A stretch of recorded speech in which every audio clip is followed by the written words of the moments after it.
Dear viewers, আসসালামু আলাইকুম। 32তম ক্লাসে আবারও আমার ভালোবাসা এবং সালাম গ্রহণ করবেন। আপনারা জানেন এর আগে আমি 31তম ক্লাস আপলোড দিয়েছিলাম। আজকে আমি ক্লাস নম্বর 32 নিয়ে আবারও হাজির হয়েছি আপনাদের সামনে। ক্লাস নম্বর 32। এর আগে আমি এমফাসাইজিং সাবজেক্ট নিয়ে আলোচনা করেছিলাম।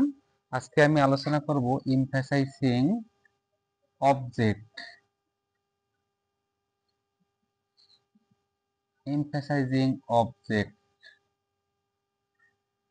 কি করে বুঝবে এমফাসাইজিং অবজেক্ট? বাংলা বাক্যে দেখবেন সবসময় অবজেক্টের সাথে রস্যই থাকবে, তাহলে বুঝবো এমফাসাইজিং অবজেক্ট। আপনারা জানেন এমফেসিস মানে জোর দেওয়া, আর এমফাসাইজিং অবজেক্ট মানে অবজেক্টকে জোর দেবে, মানে অবজেক্টের সাথে রস্যই থাকবে। ইংরেজি করার জন্য আমরা এই স্ট্রাকচারটা ফলো করব। প্রথমে আমরা কি বসাবো? ইট ইজ, তারপর বসাবো অবজেক্ট, তারপর বসাবো হুমটা সবসময় বসাবো, তারপর প্লাস সাবজেক্ট প্লাস টেন্সের গঠন অনুযায়ী আমরা যেটা বসাবো, যেটা থাকবে সেটা বসাই দেব। যেমন আমি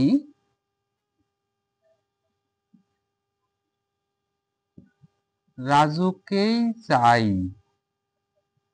দেখেন এখানে অবজেক্ট রাজু, রাজুর সাথে রস্যই আছে, তাহলে বুঝবো এমফাসাইজিং অবজেক্ট। তাহলে প্রথমে কি বসাবো? ইট ইজ, তারপর বসাবো অবজেক্ট হচ্ছে রাজু,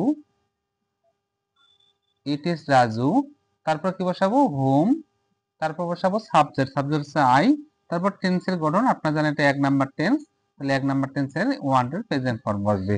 তো আমি আশা করব আপনারা এমফাসাইজিং অবজেক্ট বুঝে গেছেন। তো অবশ্যই আমার চ্যানেল, ইউটিউব চ্যানেলটি ইলেভ এইচ8কিউ চ্যানেলটি অবশ্যই সাবস্ক্রাইব করবেন। আর যারা আমার আশেপাশে, সিরাজগঞ্জের আশেপাশে আছেন, তারা 01723148922 এই নাম্বারে যোগাযোগ করে সরাসরি আমার সাথে দেখা করে আমার ক্লাসে যুক্ত হতে পারবেন। তো আজকের জন্য খোদা হাফেজ, আসসালামু আলাইকুম।